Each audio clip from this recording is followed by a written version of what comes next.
Hey guys, welcome to Mentor District. I'm Molly's, Rafa. and today we have a special guest.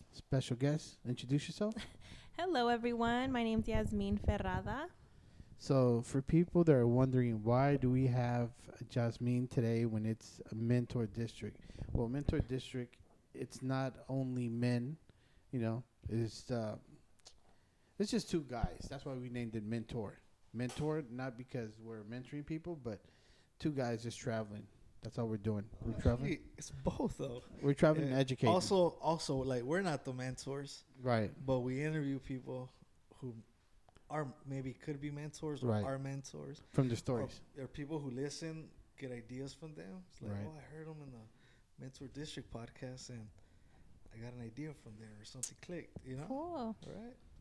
So, what we're doing today, we have Jasmine. Tell us a little bit about yourself. First of Yeah. all, well, we don't want to get into it, but first we want to know a little bit more about you. Okay. Where did you grow up? What Yes. was your upbringing? Yes. So I was born and raised in Whittier. My pops comes from Chile. My mom comes from Ayutla, Jalisco. And so they each settled in Los Angeles in like the early 1960s. They met at a club in LA, and that's where me and my brother come in. But we were born and raised in Whittier. I'm very grateful to come from a family that always stressed the importance of like public service, getting involved, and all of that stuff. So my mom was heavily involved in like the Cesar Chavez United Farm Workers movement. My pops grew up while there was a dictatorship in Chile, so he was like very politicized as well. So he taught us the importance of getting involved in your communities and stuff. So I, went to all the local schools in Whittier, graduated, went over to Cal State Long Beach, and got a major in sociology, my bachelor's in Chicano studies, también. And from there, I've really dedicated my life to student affairs and getting folks enrolled in college and getting them ready to go on their first semester schedules and what they have to do to navigate the world, maybe not having experience in their families from attending college, but really getting them the support that they need. Wow. So, I guess you say fighting for what you believe. It's really in you, right? Yeah, I'm like, I think it's in our DNA makeup. Right? As indoctrinated by your So the- dad, Yeah. much, The right? For reason, sure. the reason you're here, for many people that might not know, you're actually tell us. Yeah, so I'm also running for Whittier City Council District 3. Okay. Mm-hmm. Um, why do you think people should actually vote for you? Like, Yeah. what do you have to offer? Yeah. I think a new perspective. So Whittier was districted about 4 years ago, and so it's separated by sections of the city. And I think District 3 has kind of been stagnant for quite some time now. There's really not a lot of new ideas, new energy, really focus on like what the community looks like now. Our demographics are evolving, and I think our leadership should evolve with it. And I feel like working in higher ed and really supporting folks along and balancing budgets and administration, I feel like I can bring those skills to Whittier and really provide a community member's perspective to leadership, bringing folks to the table that may have never had access to before that. Because that's how we create Whittier like a place that we want to live in, right? So not what somebody tells us where we should live, but community members get to decide what their city looks and feels like. Right. Is Uptown Whittier part of the? No, That's not no, your I believe district? that's District 4. Okay. Yeah. Oh. Mm-hmm. And so what happens a lot of times is Uptown has a lot of amazing, thriving businesses, but that's kind of where the energy goes for that. And so Right. District 3 has kind of been left as Okay. not a place for like commerce or Right. any So sort of. is District 3 more of a residential area? Yeah, it's the eastern part of Whittier, and so there is kind of some uh, misconceptions that it's the more conservative part. But we started door knocking last weekend, and it actually folks are ready for change. Nice. The new Yeah. generation. Yeah. Right? It's time for a change. Absolutely. I mean, I've always said it. Like when it comes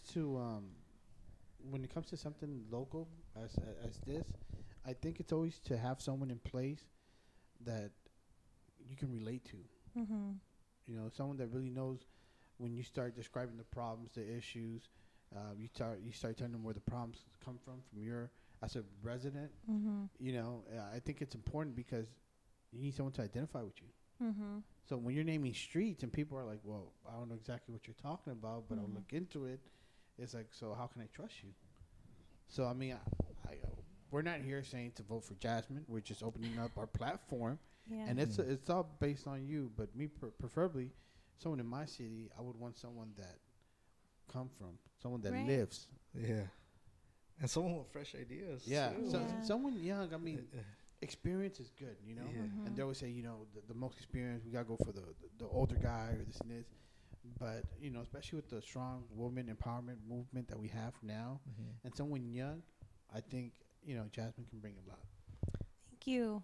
Yeah. I think, I have been met with some questions like, oh, well, you're so young. Like, why don't you wait a little bit? The reality is we don't have time to wait anymore. Yeah. Like, in the administration that we're living in, Right. to say that it doesn't trickle down would be irresponsible, right? Right. Like, we need to be able to have voices from all generations. And it's not to say that, folks from generations before us don't know what they're talking about, but I think it should be a dialogue between all of them, right? Not just one of them. And the reality is Whittier City Council would be another form of bureaucracy, right? So nobody really knows how to be a city council member until Right. they're a city council member. Yeah. So to say that you're only qualified to be one if you've already been one is Alright. kind of the opposite of democracy, right? Yeah. Like, well, I mean, look at even like Trump he didn't run for nothing. He just went straight to president. exactly. Like, you got to give him that, He just I mean- went straight over there. Right. So there's definitely things in terms of like what paper to file or, what movements to do. Like those are things you learn on the job. I think you don't teach heart and you don't teach care and you don't teach compassion. And I think those are Values some and of the all things that I stuff, bring. Right? Yeah, I hear Um, you on that. Yeah, So Those are never changing exactly. principles that you gotta have every person, every human. Absolutely. So let me ask you. I'm not sure if I can ask you this, but what kind of changes are you bringing? Yeah. I know you already have your game plan and everything. Can you Right. talk about that? Absolutely, I'd love to. So one of the things, like I mentioned earlier, is bringing a seat at the table for community members. And so what we currently have right now is a person in a city council that has been in office for 15 years. She was initially appointed and then she ran uncontested. So essentially, there's never had to be a real gain of her constituents' vote, right? Because she's just been in office. And so one of the things that I would change was bringing town halls, right? Bringing community events where folks can express their concerns and have somebody to listen to those concerns and take them seriously. We host, there's this odd thing in Whittier where we host everything during the day, like at 10 in the morning. The reality is folks have to work 40 plus hours just to make rent or mortgage. So to assume that someone has all the time during the day to attend these things is not considering Yeah. folks' reality, right? So Right. changing the access to things like that. And maybe maybe they put at 10, just taking in consideration maybe the people who are retired already, Exactly. right? Like, okay, so you got to change it up for Yeah. new generation's not retired yet, you know? Correct. Yes. And unfortunately, it's a little harder for folks to own homes now. So, you have to be working multiple jobs sometimes just to make rent or your mortgage. But also support for local businesses. So when I initially decided to run, I decided to reach out to local business owners to see what their experience has been with the city.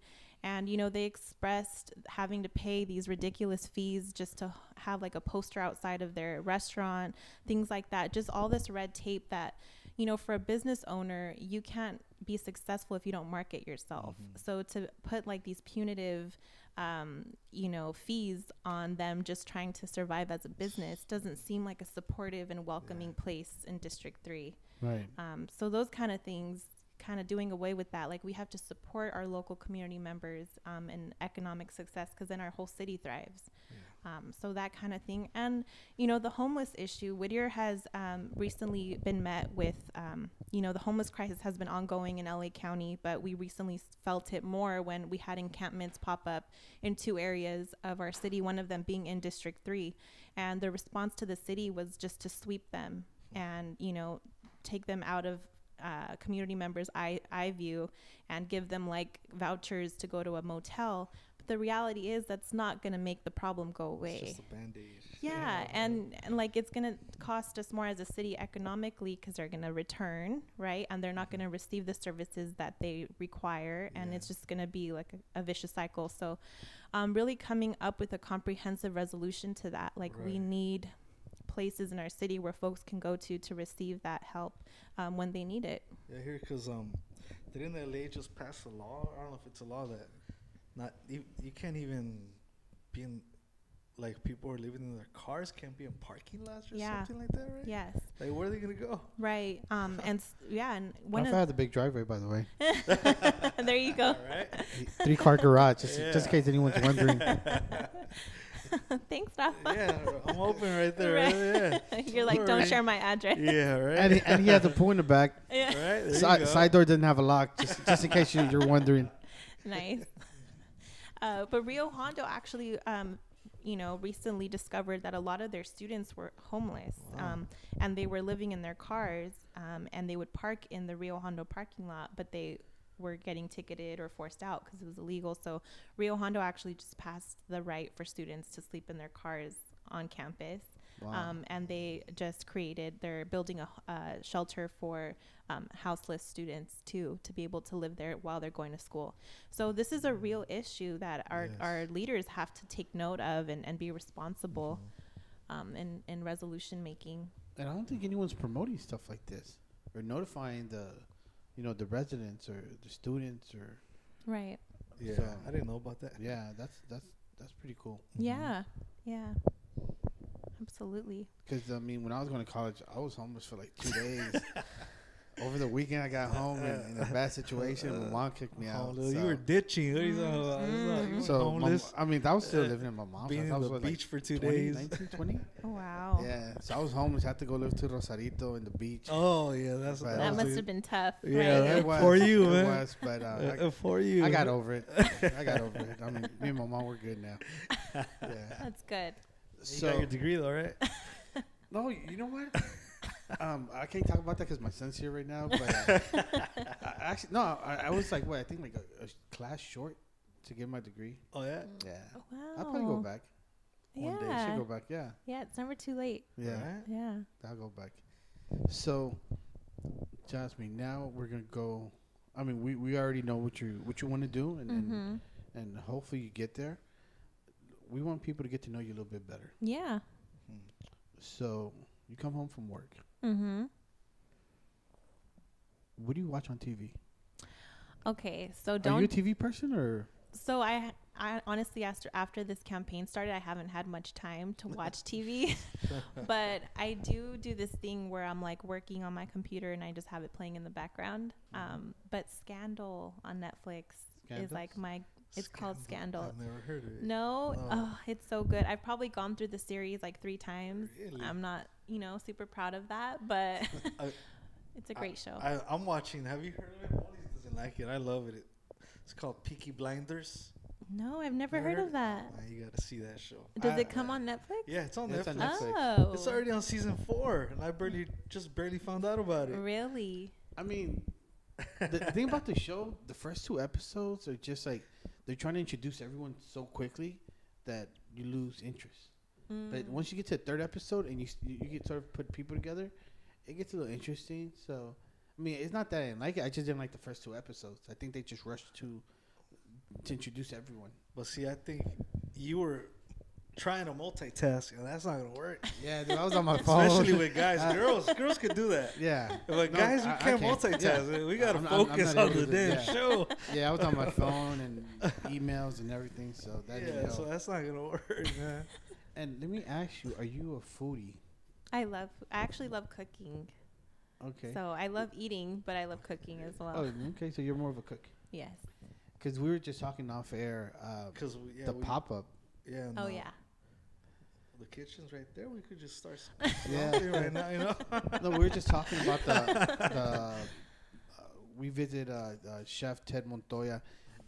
Does your district, are they okay with stuff like that, like doing pop-ups or? Well, they haven't been super fond of that in the past. Okay. But I think that's kind of like the future of local businesses, right? So I think we have to be open to that, bringing creatives to the city to share their expertise. I mean, I know he does them often in Uptown. So why not District 3? Right.